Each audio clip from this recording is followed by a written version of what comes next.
네, 누가복음 20장에 나오는 5가지 이야기들을 통해 우리가 주 예수 그리스도를 어떻게 더 깊게 알고 배우고 주 예수 그리스도를 누릴 뿐 아니라 여기에 나오는 이 5가지 이야기들 속에 우리가 무엇이 처리되어야 되는 것인지 깨달을 필요가 있겠습니다. 누가복음 20장에 나오는 5가지 이야기, 가장 처음에 대제사장이 그리스도의 권위가 어떤 권위냐고 도전하죠. 예수님께서 너희가 요한의 세례를 아느냐라고 이렇게 다시 되묻죠. 그 다음 두 번째, 예수님께서는 포도원 비유를 말씀하시면서 그리스도의 권위가 어떤 권위인지 실은 말씀을 해주셔요. 그래서 그리스도의 권위는 요한의 권위가 아느냐라는 이야기를 통해 그리스도는 요한을 보낸 자이고 요한의 사역을 이어받은 자이고 요한의 목표 결과임을 가르쳐 주십니다. 그 다음 두 번째, 포도원 비유를 통해 구약의 전 역사에 당신이 종들을 보내고 이스라엘이란 포도원의 주인이라는 것을 말씀해 주시죠. 세 번째, 정탐의 제자들을 보내가지고 예수님의 교훈을 의심하게 하고 도전하고 그 다음 예수님에게 함정과 같은 질문을 던져서 예수님을 고발하려고 하는 것이죠. 권세, 세상 권세, 총독에게 넘겨주려고 하는 것이. 그래서 물은 질문이 카이사르에게 세금을 바치는 게 가합니까 안 가합니까 이렇게 묻습니다. 예수님이 총독 정도에게 넘겨주실 분입니까? 그분이 자기가 스스로를 내어줬으니까 빌라도가 예수님을 붙잡은 것이지 어떻게 감히 예수님이 자기 자신을 내어주셔서 예수님을 붙들린 것이죠. 총독 정도가 아니죠. 카이사르 것은 카이사르한테 줘버려 라고 말씀하시면서 예수님은 카이사르 이상이신 그 놀라운 권위를 또 말씀하셨어요. 사두개인들이 와가지고 7형제 이야기를 사례를 들면서 7형제가 있는데 7형제들 중에서 맏형이 아내로 취하여 후사가 없이 죽었고 둘째가 형사 취수제에 의해서 둘째도 그 여자를 아내로 취하여 살다가 후사가 없이 죽고 셋째도 후사가 없이 죽고 넷째도 후사가 없이 죽고 이래서 7이 있는데 7째 중에서 부활이 만약 있다면 이 여인의 남편이 누굽니까? 라고 이렇게 묻는 거죠. 그 중에 한 명이라도 후사를 낳았으면은 그 후사를 낳은 그 형제들 중에 그 남자가 바로 이 여인의 남편이다. 뭐 이렇게 얘기를 할 수 있을 텐데 다 후사가 없이 떠났다고 사례를 가져왔으니까 예수님께 그 질문을 한 거죠. 그때 예수님께서 너희가 크게 오해하였도다. 부활 이후에는 시집가고 장가가는 것이 없으며 즉 인간관계의 소멸 뿐 아니라 인간관계 해소 그리고 인간관계를 뛰어넘는 어떤 유일한 한 결혼만 있어요. 그리스도와의 결혼만 있고 그것에서는 하나님이 시간 안에서 주신 결혼이라는 슬픔과 고통이 같이 있는 이 제도 자체를 뛰어넘어서 그리스도와의 영원한 결혼 외에는 육적인 어떤 그런 인간관계를 뛰어넘는 영원한 하나님의 세계를 우리에게 말씀하신 것이죠. 천사와 같고 하나님의 아들로 있다라고 하나님의 자녀로 있다 이렇게 얘기를 하십니다. 그게 네 번째 이야기고 다섯 번째 이야기는 서기관에게 메시아가 다윗의 자손이냐라고 물어보시는 거죠. 다윗의 자손일 뿐 아니라 다윗의 전능자다. 다윗의 하나님이다. 이렇게 얘기를 합니다. 그런데 이 5개의 이야기 속에는요. 그리스도의 생애가 차례로 사실 들어 있습니다. 그래서 누가복음 20장은 20장 자체로 주 예수 그리스도의 생애에 대하여 말씀하시는 겁니다.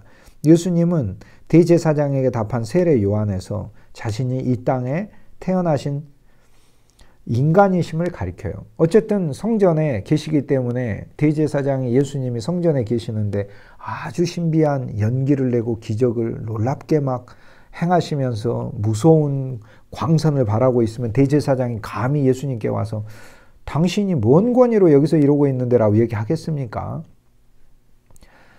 예수님은 대제사장에게는 그런 모습으로 안 서 있어요. 그건 심판대에 그렇게 서겠죠. 그러나 주님은 기적을 믿는 자에게 주시는 것이지 지금 믿지도 않는 자에게 겁주기 위해서 주님께서는 기적을 베푸시지는 않습니다.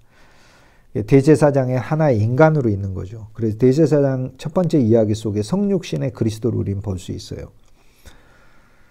그분에게 어떠한 고귀함고 아주 화려한 그런 모습을 찾을 수 없는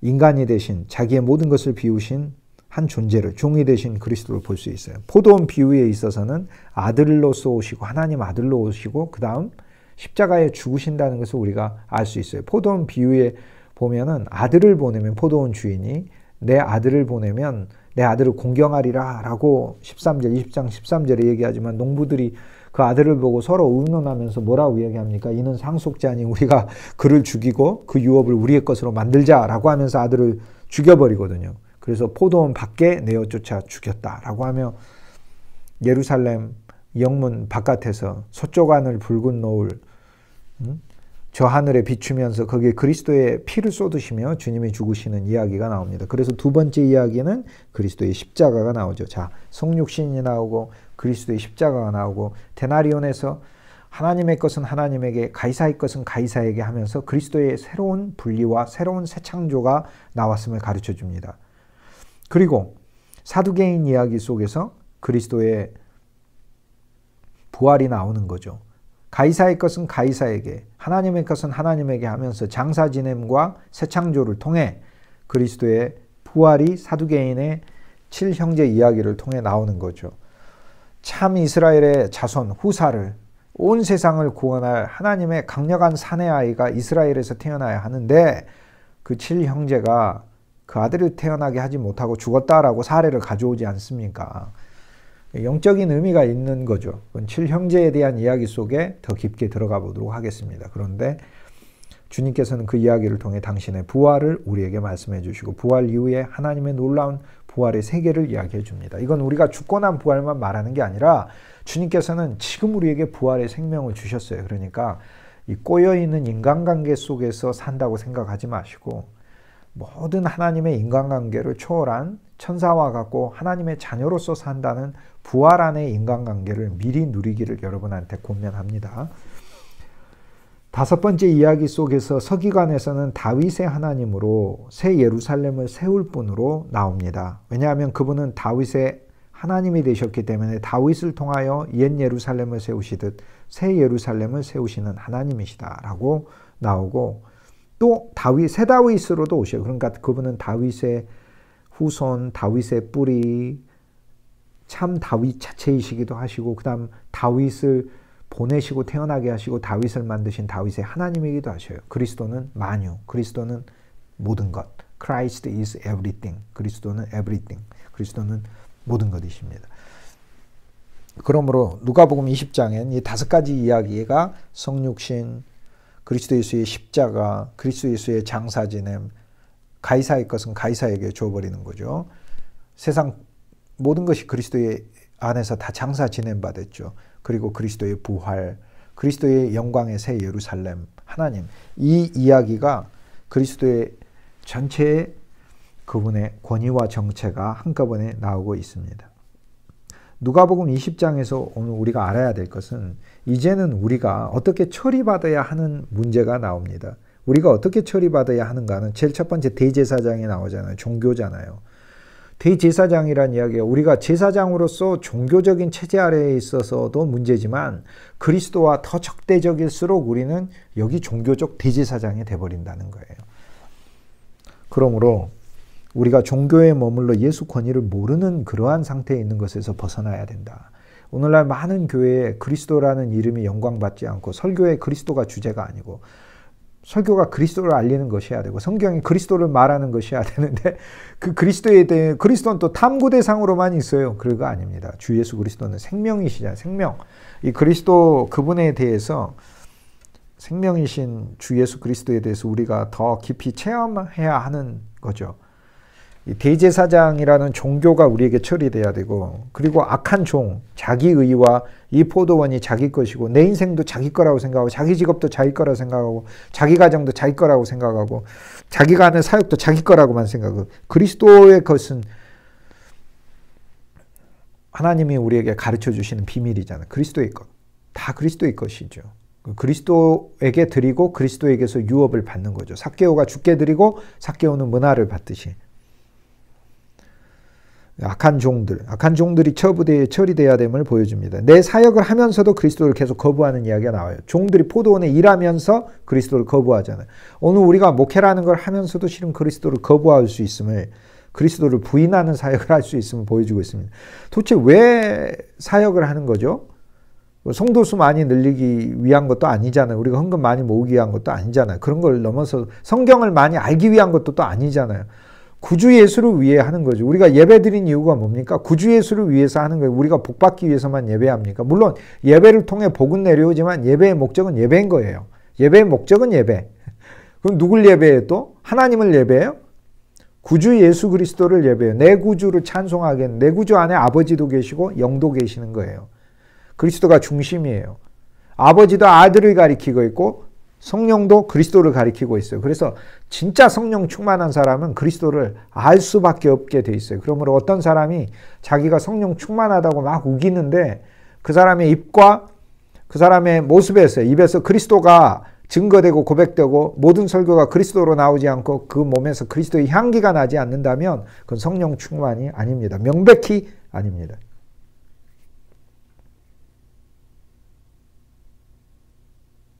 우리가 처리받아야 될 것은 가이사의 것은 가이사에게, 하나님의 것은 하나님에게 라고 주님께서 대답하셨잖아요. 그래서 여전히 가이사의 것이 남아있고 하나님의 것이 섞여 있는 자들이 있죠. 그 질문은 정탐꾼 제자들에 의해서 나온 것인데 가이사에게 세금을 바치는 게 가한 것입니까? 라는 질문 말입니다. 이 질문은 정탐을 엿보는 제자들이 왔다 그러잖아요. 여러분 말씀을 엿보고 있어요. 그냥 저 얘기가 옳은 건가? 라고 엿본다 이 말이에요. 저 얘기가 옳은가? 저 얘기가 맞는 얘기인가? 라고 엿보는 거예요. 엿보는 거 그만하시고 그리스도 안으로 그냥 확 빠지세요. 하나님의 말씀을 엿보지 말고 그냥 진짜 그리스도 안으로 빠지시라고. 그래서 주님이 가이사의 것은 가이사에게 속하게 하시고 하나님의 것은 하나님에게 속하게. 우리는 가이사의 것이 아니죠. 하나님의 것이잖아요. 내게 있는 형상이 세상의 형상이 아니고 자기 형상도 아니잖아요. 그리스도의 형상이잖아요. 말씀을 엿보는 정탐꾼, 정탐 제자들이 처리돼야 된다. 입술로만 주여 주여 하고 진실로 주 예수의 생명을 알지 못하고 세상에서의 삶도 하나님께 맡기지 못하는 자들인 것이죠. 사두개인들은 성경을 더 이상 안 배우려고 하는 자, 모세 오경만 알고 이후의 말씀을, 즉 율법 안에서, 모세에서 멈춰서 율법 안에서 멈추고 모세에서만 멈추었습니까? 이 땅에서만 멈췄지 않습니까? 옛 생명, 옛 사람으로만 살려고 하지 않습니까? 부활도 모르고 생명도 모르는 것이죠. 이건 죽은 이유만 얘기하는 게 아니라니까요. 그리스도가 지금 부활이고 지금 생명이라 우리는 지금 부활의 존재로 지금 생명의 존재로 살아야 된다는 것을 가르쳐 주는 거예요. 그러므로 오늘 우리들에겐 지금 사두개 신앙이 처리가 돼야 돼요. 그냥 계명을, 옛사람이 계명을 알고 옛사람이 성경을 알고 옛사람이 예배를 하고 그냥 옛사람이 옛사람의 인간관계 속에서 우리에게 꼬여있는 그 수많은 인간관계 속에 내가 이렇게 살고 저렇게 사는 그 혼탁한 세계에 얽혀있는 내가 그리스도의 부활과 생명 그 자체가 내게 충만하여 천사처럼 하나님을 경배하고 예배하는 삶으로 살고 하나님과 더 가까워진 존재로 살고 하나님의 보좌에 나와 있는 존재로 살고 하나님의 자녀로 하나님 안에 있는 속성, 하나님의 본성, 하나님의 본질, 하나님의 요소, 하나님 안에 있는 모든 좋은 것들의 풍성이 내게 그대로 전가되어 이어져서 사는 존재라는 지금 부활이요 지금 생명. 나는 옛사람 안에서 후사가 없었지만 그리스도 예수가 내 신랑으로서 그리스도 예수 안에서 내게 후사라고 하는 새 믿음과 내 새 존재가 그리고 내게서 나오는 사역을 통해 새로운 그리스도의 자손들이 배출될 것이라는 믿음 안에서 사는 것이죠. 그래서 우리는 사두개 신앙의 처리가 되어야 돼요. 성경을 더 이상 율법에서 알고 멈춰버린 거예요. 모세 오경까지만 안다는 것이 아니라 성경을 계시록까지 누군가 안다 하더라도 계시록까지 아무리 읽었다 하더라도 계시록을 율법으로만 알면 바울 서신을 율법으로 안다는 것은 내가 행하는 것으로 안다 이 말이에요. 내가 행하는 게 아니라 내 안에 그리스도 예수가 행하는 것이에요. 사랑은 뭘 이야기해요? 사랑은 오래 참고 사랑은 온유하며 사랑은 투기하는 자가 되고 사랑은 자랑하지 그 사랑은 뭐겠어요? 그 사랑은 그리스도 예수를 가리켜요. 그 사랑이라는 말에 그리스도를 넣어서 그리스도가 내 안에 오셔서 이 그리스도가 사랑으로 누려져야 사랑은 오래 참고가 정말 실현되는 거예요.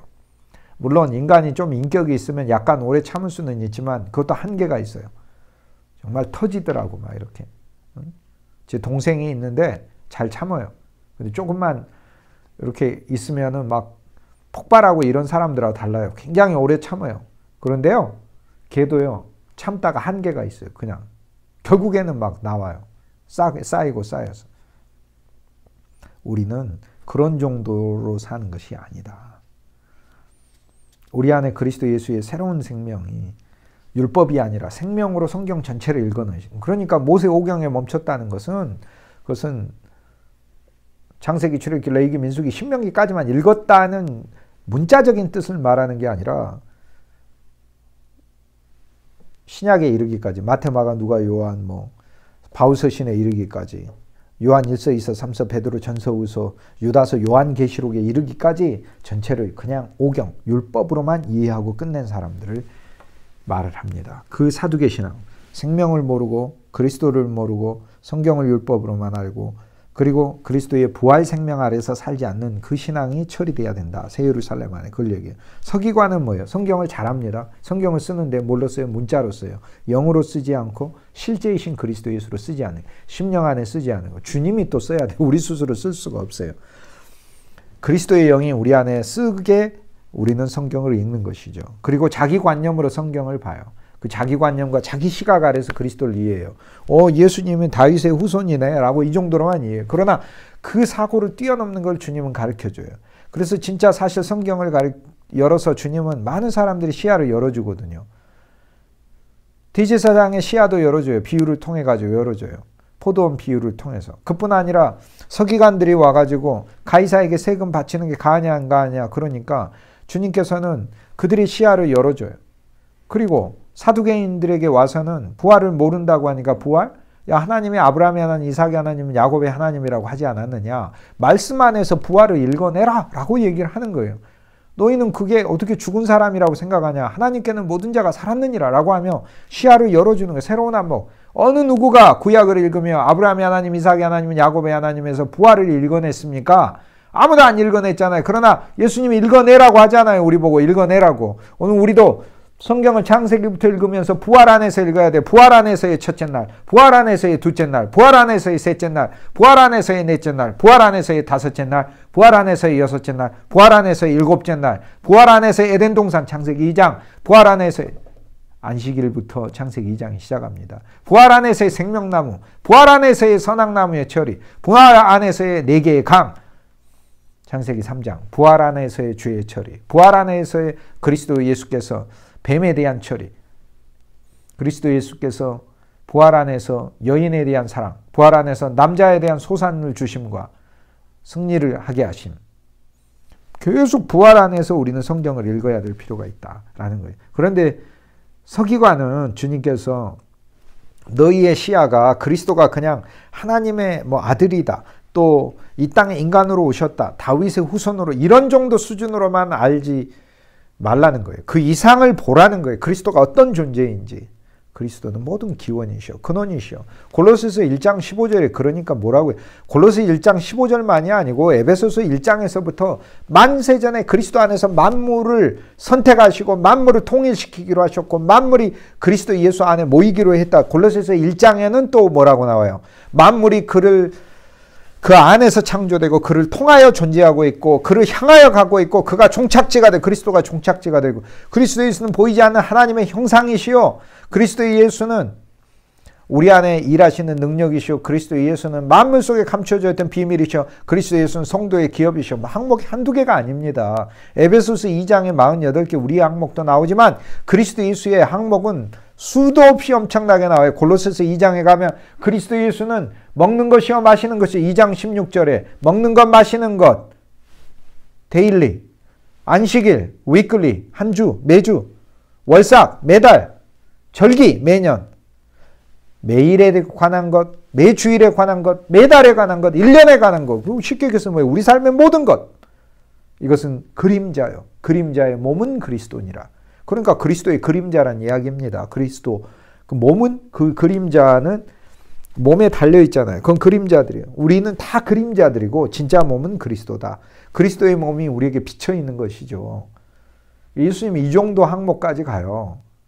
어마어마합니다. 그리스도 예수가. 우리는 서기관으로서 인간의 관념을 그리스도께 가져오고 또 그리스도의 관점을 도전하고 이겨보려고 해요. 그런데 대적하는 자들의 종교의 교훈을 세밀하게 논박하십니다. 여기 복음이 있습니다. 주님이 우리를 논박하고 계시잖아요. 저는 정말 누가복음 20장에 나오는 이게 내 일생 동안 주님이 나에게 논박하시면서 내 얘기들을 다 꺾어버리시고 내 사고와 관념을 다 헐어버리시고 그리스도 그분 안에서 조성하시면 얼마나 좋겠는가 이렇게 생각을 합니다. 누가복음 20장에서 하나 알아야 될 거 있어요. 누가복음 20장은요. 특징이요. 계속해서 선악으로 예수님께 도전하고 있어요. 선과 악으로 사는 게 아닙니다. 이게 맞냐 틀리냐로 이제 더 이상 살지 마세요. 맞냐 틀리냐로 사는 게 악한 것은 아닙니다만 하나님이 원하는 게 아닙니다. 우리는 생명이냐 사망이냐로 사는 겁니다. 이게 맞으냐 틀리냐로 살지 말고 시시비비를 가리려고 살지 말고 생명이냐 아니냐로 생활을 하셔요. 생명이냐 사망이냐로. 여기 보면 전부 다 맞냐 틀리냐로 얘기해요. 네 누구 권이냐? 네 하나님 권이냐? 사람 권이냐? 대제사장에 가서 그렇게 얘기해요. 첫 번째 이야기예요. 두 번째 이야기 포도원에 있는 악한 종은 이게 내 포도원이냐 제 포도원이냐 이렇게 보잖아요. 항상 내 포도원이냐 제 포도원이냐. 누구 포도원이죠?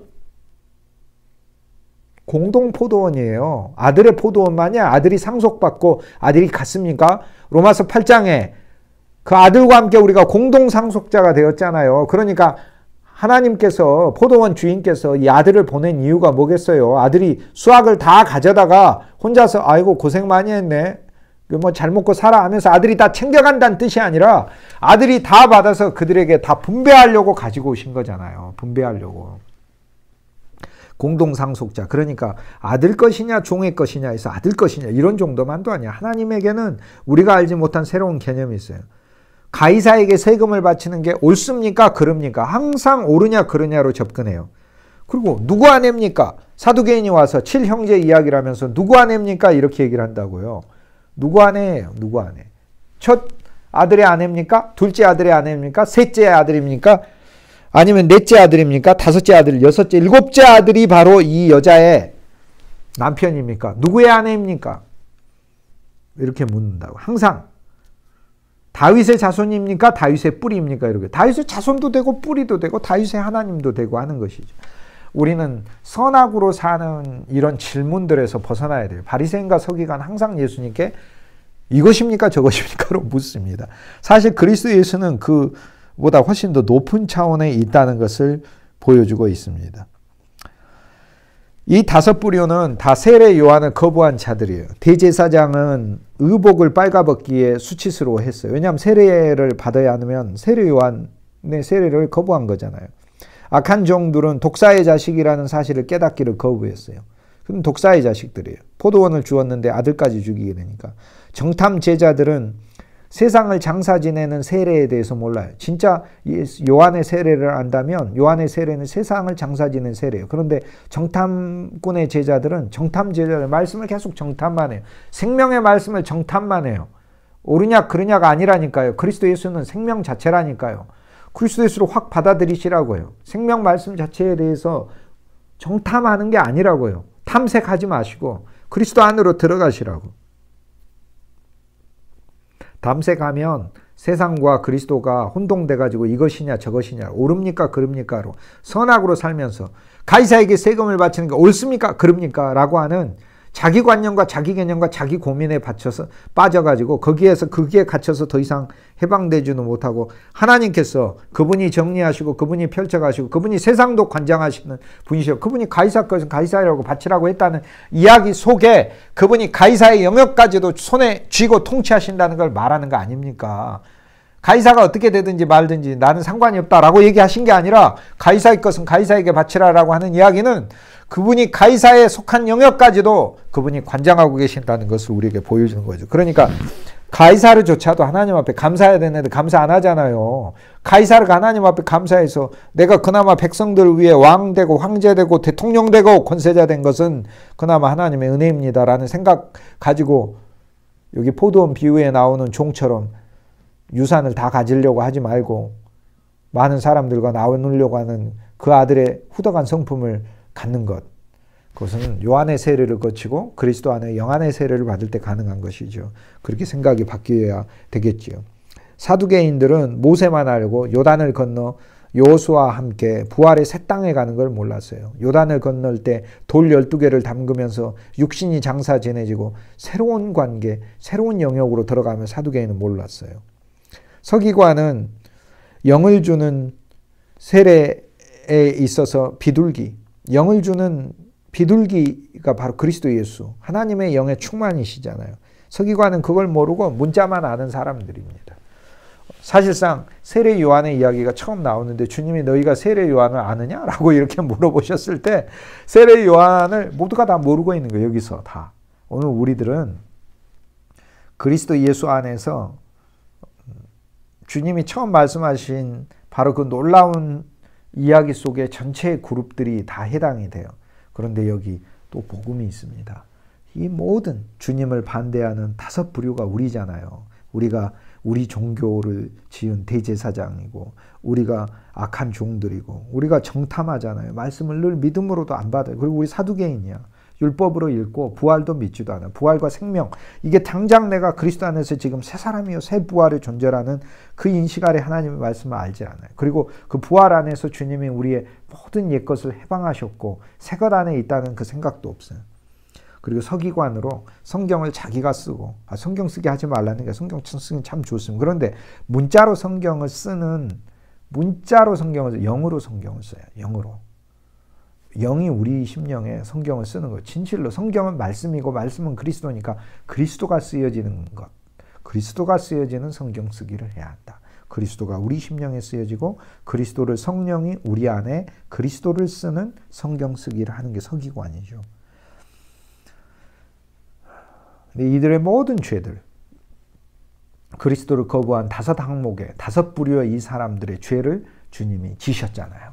그러니까 세례 요한이 우리에게 뭐라고 말씀하셨어요? 보라, 세상 죄를 지고 가는 하나님의 어린 양이로다. 세상 죄를 지고 가는 하나님의 어린 양이다. 얼마나 감사하고 놀라운지 모르겠습니다. 세상 죄를 지고 가는 하나님의 어린 양이로다. 이들의 죄를 다 지셨네요. 사두개인이 예수님께 나와서 이런 이야기를 했죠. 이 사례를 들었지 않습니까? 7 형제가 있는데 부활을 부인하고 생명을 부인하기, 새로운 생명을 부인하기 위해서, 또 새로운 영역과 새 삶을 그리스도 안에서 얻을 수 있는 걸 부인하기 위해서 신명기 25장에 나와 있는 그 말씀을 가지고 7 형제가 있는데 큰아들이 여자를 아내로 얻어서 후사가 없이 죽었다. 둘째 아들도, 그 7형제 중에서 둘째도 형의 아내를 자기 아내로 취하여 살다가 또 후사가 없이 죽었다. 그래서 7가지 다 죽었다 그럽니다. 근데 여러분 한번 생각해 보세요. 그런 사례가 실제 있나? 그런 사례가. 정말 사실 뭐 굳이 찾자면은 지구에 뭐 기네스북에 나올 정도가 있긴 하겠죠. 여자가 첫째 7번 결혼하고, 그리고 보통 첫 번째 남자랑 결혼했는데 거기 보면 다 죽었다고 하잖아요. 그러니까 여자는 살면서 남자가 다 죽어야 되고, 그리고 보통 남자가 이제 올해 뭐 40살, 50살이고 어떤 뭐 셋째 아들은 뭐 70살까지 살 수도 있잖아요. 그럼 여자도 같이 늙으니까 그때 어떻게 늙었는데 생산 능력이 없으면 또 시집가요. 그러니까 이 사두개인이 가지고 온 7명의 이 형제들의 사례는요, 다 비극적으로 죽은 걸 얘기하는 거예요. 그러니까 어떤 여자가 있는데 그 여자가 그렇게 비극적으로 인생을 산다는 거를 지금 사례로 들고 있는 거예요. 첫 번째 남자가 몇 년 있다가 죽어버리고, 헤어졌다도 아니야, 죽어버렸다는 거. 사고로 두 번째도 또 갑자기 죽었다는 거 아닙니까? 두 번째와 같이 뭐 인생을 30년 살다가 그 다음에 죽어서 후사가 없어서 할머니가 돼서 세 번째한테 갔다, 그런 얘기가 아니잖아요. 그러니까 두 번째 아들도 또 몇 년 만에 죽고, 세 번째 아들도 몇 년 만에 죽고, 지금 그런 얘기 하고 있거든요. 그러니까 7명의 형제니까 여자가 생산 능력이 20세로부터 40대 중반까지, 뭐 길게 뭐 50대까지 하면 30년이라고 본다면 7명의 형제들이 7년 안에, 아니 이 몇 년입니까? 4년, 5년이겠죠. 5년 안에 5, 7에 35, 4년이네요. 4, 7에 28.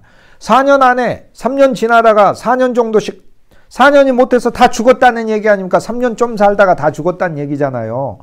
그러면 얼마나 이 불행한 이야기예요. 얼마나 이 불행한 이야기. 근데 이 말씀이 어떤 말씀이죠? 이 말씀은요, 하나님께서 오늘 우리들에게 왜 이 말씀을 주셨나요? 하나님께서 형사 취수제에 이 말씀을 주신 이유가 뭐겠어요?